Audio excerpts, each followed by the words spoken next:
Senhores cavalheiros, estamos aqui em 1975 e o governo acaba de proibir a importação de motos. Daqui para frente, só moto nacional. Estamos de volta à atualidade. Então, o mercado ficou fechado entre 1975 e 1990. Isso foi decorrente da crise do petróleo, que decorreu um agravamento econômico mundial e brasileiro. Então, o governo teve essa brilhante, ou nada brilhante ideia de fechar o mercado.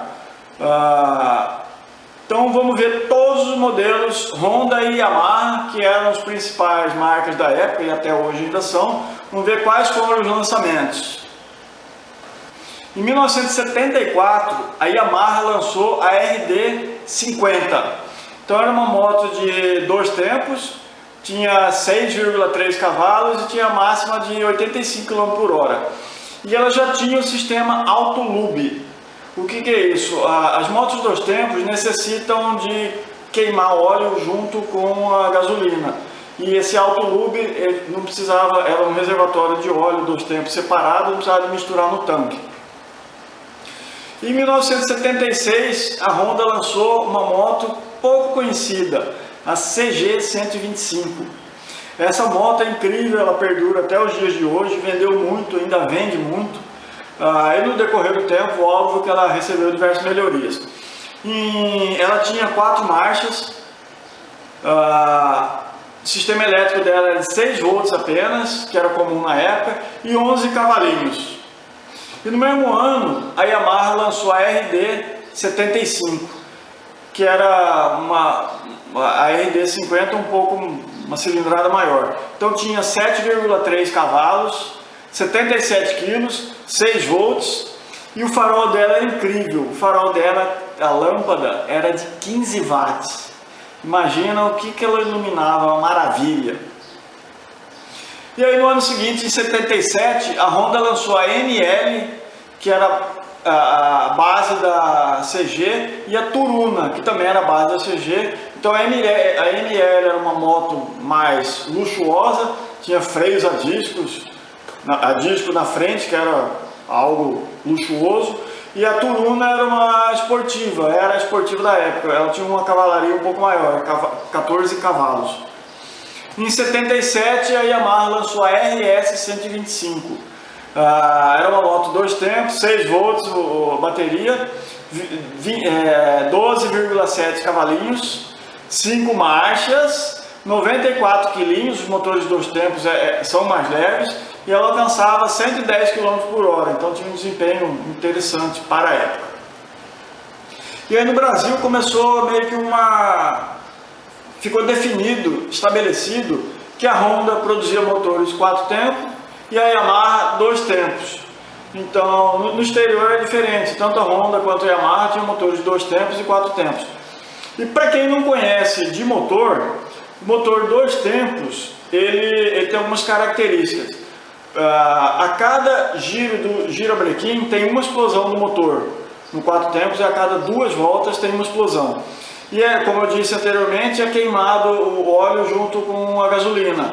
E isso dá aquele perfume da época. E era interessante que nessa época, eu não sei quem que fumava mais, se eram as motos ou se eram os pilotos, que estava na moda também o cigarro. Esses motores, pelo fato de ter uma explosão a cada giro, eles aqueciam mais. Então as aletas de refrigeração a ar, eram maiores. Então parecia um motor maior. E os 4 tempos, as aletas são menorzinhas. E os 2 tempos têm a característica de ter pouco torque em baixa, uma maior potência e ser mais fácil de mexer. Então qualquer Zé Mané consegue mexer nele, tem menos peças móveis. E o 4 tempos ele é mais econômico. Então ficou mais ou menos estabelecido: Honda 4 tempos e Yamaha 2 tempos, isso no Brasil. Em 1979, a Yamaha lançou a RX125, que foi até 1985 essa moto. Então era um pouco mais moderna que a RS, tinha 12 cavalos e meio, tinha 1,15 kg de torque, 95 kg, e os freios dela eram de tambor de 130 mm. E a outra característica da época, o tambor, o freio dianteiro, era o mesmo freio traseiro. Então você imagina quando elas freavam, era uma maravilha, né? Óbvio que a frente precisa de um freio mais forte, enfim, que toda a frenagem é transferida para frente, uma frenagem transferida para frente, então precisa de um freio mais forte. E nessa época era comum as motos tinham o mesmo freio. Essa RX 125 alcançava 115 km por hora. Então até nos dias de hoje é uma velocidade razoável para uma 125. No mesmo ano a Yamaha lançou a RX 80, de 80 cilindradas. Na verdade tinha a mesma cilindrada da RD 75. Tinha 8 cavalos e 5 a mais que a RD 75. Ela tinha 82 cavalos. A curiosidade é que a parte de baixo do motor era o mesmo da RX 125.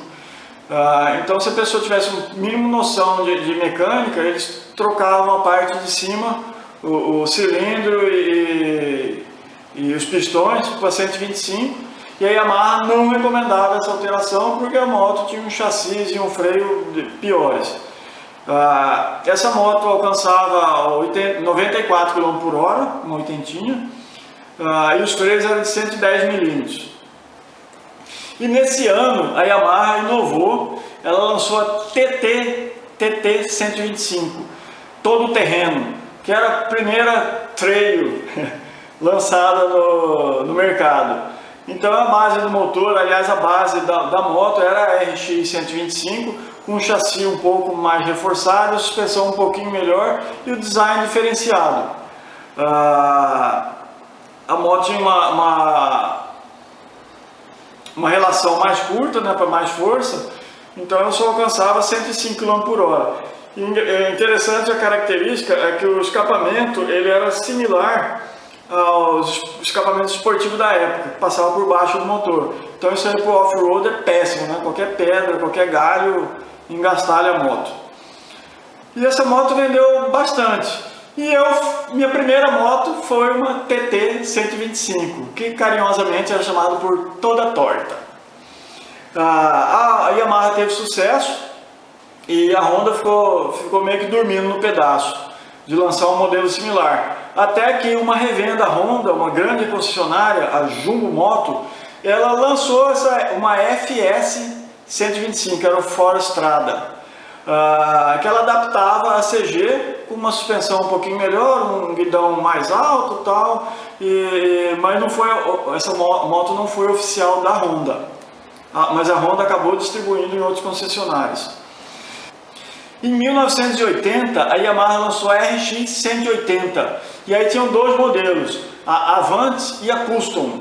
A Avante era mais simples, a mecânica era a mesma, e a Custom era um pouco mais luxuosa de pintura e tinha os freios a disco, a Avante era tambor. O motor era a mesma base da RX 125, uma cilindrada maior, e tinha 17 cavalos e meio, 99 quilos, e alcançava 140 km por hora, então uma velocidade respeitável para a cilindrada e para a época. E nesse ano aconteceu uma coisa fantástica, que até então só tinha moto, no máximo era essa 180, e a Honda lançou uma moto que abalou o mercado. Era a única moto de alta cilindrada, lançou a CB400, depois virou 450, então a moto tinha 40 cavalos, depois passou para 43 cavalos, tinham 3 válvulas por cilindro, 2 de admissão e uma de escape. O primeiro modelo tinha um freio a disco na frente e tambor atrás, e esse modelo chegou a ter um disco na frente e um atrás, 2 discos na frente e um atrás, então foi uma miscelânea.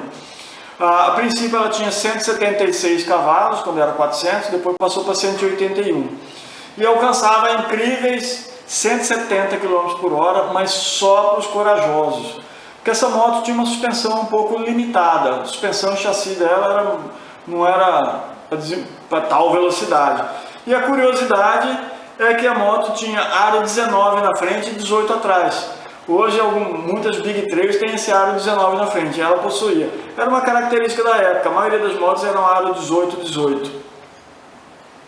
Então essa moto foi um furor, tiveram vários modelos disso aí, foi a TR, foi a Custom, a CB2, e lançou uma esportiva em homenagem a Nelson Piquet, que era a CB 450 Nelson Piquet, que era toda, mas era basicamente a mesma moto, só questão de pintura e tinha uma carenagemzinha.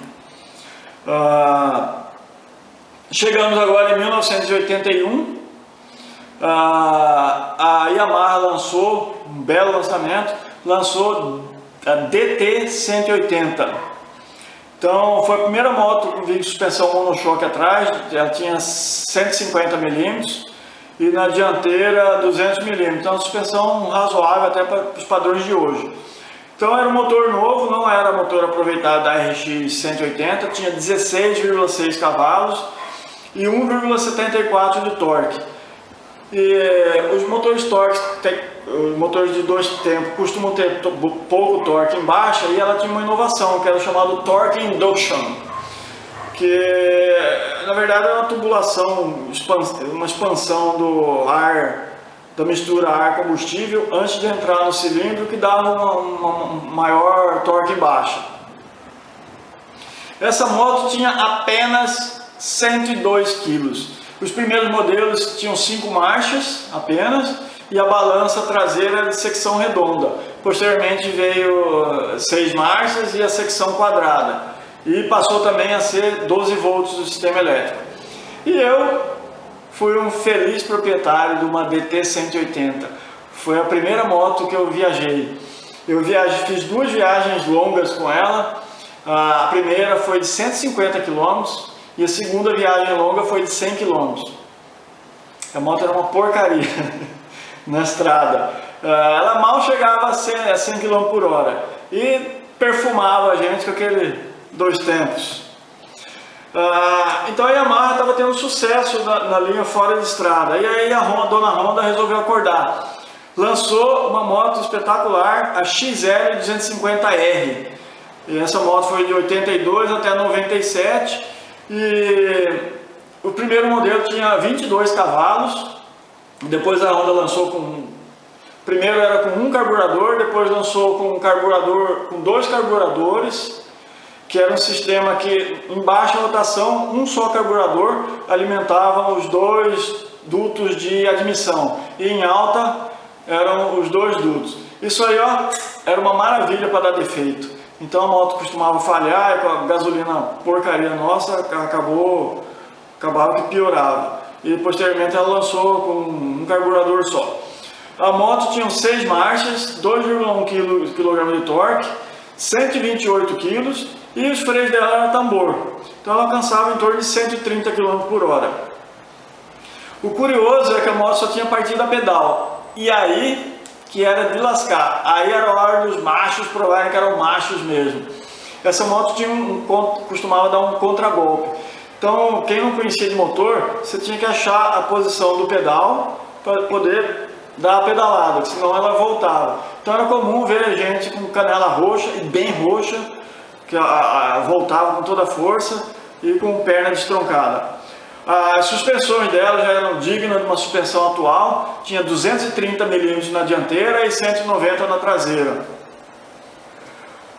Nesse mesmo ano, em 82, a Yamaha renovou a linha 125 dela.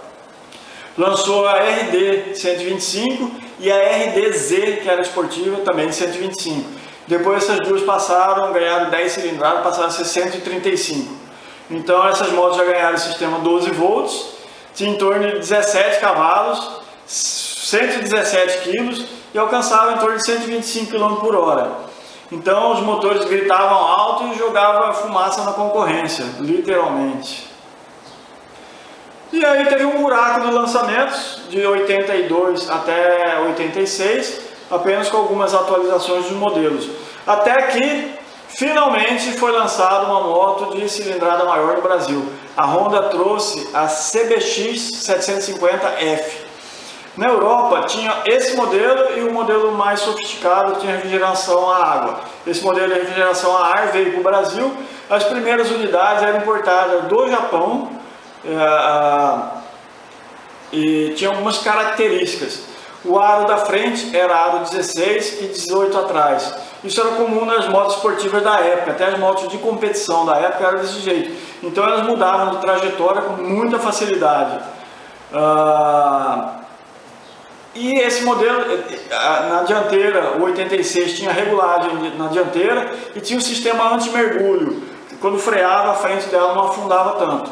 E toda essa parafernália foi perdida no ano seguinte, que a moto foi realmente fabricada aqui, não nacionalizada, e aí ganhou a aro 18 na frente, a carenagem um pouco diferente, e perdeu as regulagens.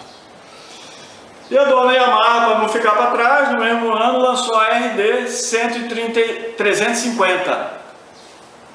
Então era RD 350 LC. LC não é Luiz Correia, é Liquid Cooler, que é a refrigeração líquida, que é uma inovação na época. A maioria das motos até então era tudo refrigeração a ar. Motor 2 tempos, e essa moto era derivada da TZ 350, que era moto de competição. Aro 18 na frente e atrás, motor tinha 55 cavalos e ela lançou o YPVS. O YPVS era uma janela depois no escapamento que fechava um pouco em baixa rotação e isso aumentava um pouco do torque da moto. A moto tinha 167 kg, bem leve, e alcançava quase 200 km por hora, e era uma fera na aceleração. Uma curiosidade é que o pneu traseiro dela era de 110 mm. Hoje acho que até as 250 tem pneu mais largo ou dessa medida. Então você imagina, 55 cavalos ser dominado nessa borrachinha, pedacinho de borracha.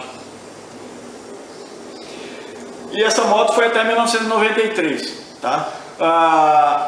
Em 87, a Honda evoluiu a 250 e lançou a XLX 350R. Caramba, como eu sonhava com essa moto! A evolução dela, além do design, que para mim é lindo até hoje, ela recebeu o freio a disco na frente. E a partida ainda era pedal, ainda dava aquele contragolpe. A potência subiu para 30 cavalos, peso para 135 kg e ela alcançava 138 km por hora. E agora foi a hora da Yamaha responder. Até então a Yamaha só tinha motores 2 tempos. E aí em 1988 a Yamaha lançou a XT600Z Teneré, que era a Big Trail da época. Esse nome Teneré veio do deserto, é um deserto na África, ficou conhecido pelo Rally Paris-Dakar. Então foi uma moto que foi vencedora no Rally Paris-Dakar e a Yamaha adotou esse nome. Foi a primeira moto 4 tempos da Yamaha no Brasil, então os puristas achavam meio esquisito e tal, mas como eu falei, em outros países tinha tanto 2 tempos quanto 4 tempos. A moto tinha 165 kg, 42 cavalos, 5 marchas e o tancão dela era de 23 litros. E o tanque dela ficava num centro de gravidade alto, então ela com o tanque cheio, ela era, assim, perdia bastante da agilidade. A moto tinha bastante torque e a potência não era alta, então a velocidade máxima dela era de 155 km por hora. Curiosidade, a moto tinha partida elétrica e a pedal também. Você imagina você pedalar um cilindrão de 600 cilindradas.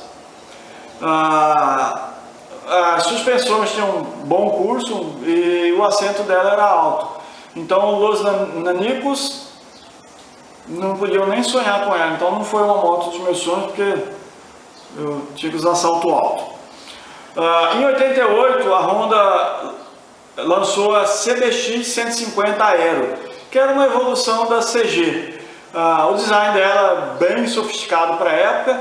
Lançou partida elétrica, que em moto pequena era algo não comum, no Brasil não era nada comum. Ela tinha 15,9 cavalos, chegava a 127 km por hora e tinha roda de liga leve. Então essa moto também eu já cheguei a sonhar com ela. Em 88 a Honda lançou também a XL 125, que era basicamente a CG com suspensão traseira bem melhor e a dianteira também, alguns reforços no chassi e o design bem diferente. Essa moto tinha relação mais curta, então ela mal atingia, ela não chegava a 100 km por hora. E uma curiosidade é que a Honda lançou a XL 125 Duty. Era uma moto voltada para a fazenda, para o trabalho pesado. Então ela só tinha o banco do piloto, atrás era um bagageiro para você carregar um saco de cimento, um saco de sei lá o que, qualquer traquitanda, defensiva agrícola, qualquer porcaria. E ela tinha o cavalete do lado direito também. Então às vezes você parava no terreno e tal, podia usar tanto o cavalete esquerdo quanto o direito. O cavalete do lado direito era um senhor cavalete com uma base maior. Partimos para 1989, a Honda lançou a linda NX 150, que depois passou a ser 200. Então ela aproveitou o paralama traseiro e as setas e o painel da XLX 350. E essa moto era exportada. Ela tinha um design muito legal e na exportação ela era exportada com motor de 125 e algumas regulagens para emitir menos poluente, que aqui no Brasil até então era livre. Ela alcançava 110 km por hora e tinha 15 cavalinhos. E no mesmo ano a Honda lançou a moto que é de arrasar os corações, pelo menos o meu coração, que é a CBR 450 SR. Essa moto eu também já tive. Linda moto. O que acontece? O custo para desenvolver uma moto de melhor qualidade era muito alto. E como a importação era proibida e vendia-se pouco, o mercado era fechado, né? Então o que a Honda fez? Ela aproveitou o motor e câmbio da CB 450.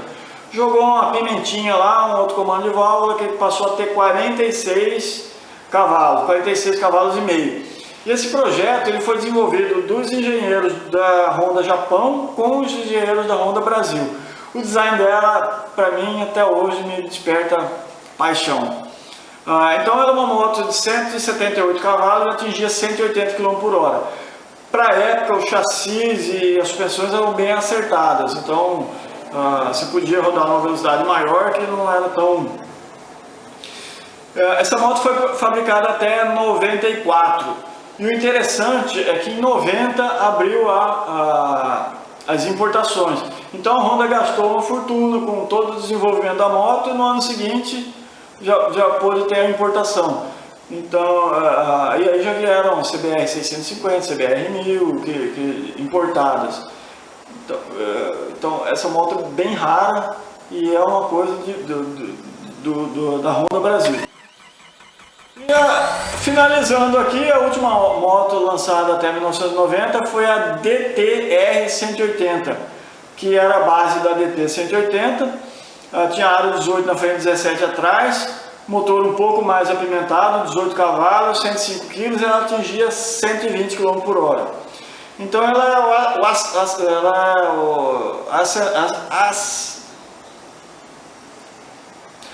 é ancestral das crossovers de hoje. E uma curiosidade é que a Yamaha, do modelo DT 180, ela lançou essa DTE e ela tinha também o modelo Cross, que era MX Cross. Os campeonatos de motocross aqui no Brasil tinham só essa MX 180 e algumas motos adaptadas da XR 250. Então, putz, era uma maravilha. Os campeonatos de motocross, as motos iam desmanchando pelo caminho. Então essa é a história da motociclista de 1975 até 1990. Um período que o mercado ficou fechado, ficou restrito a essas motos. Se você gostou desse vídeo, dê um joinha. Se tiver mais de 4.903 joinhas, eu vou gravar um vídeo também das outras marcas nesse período. Quais foram os outros lançamentos das outras marcas entre 1975 e 1990. Ok? Espero que tenham gostado. Um grande abraço.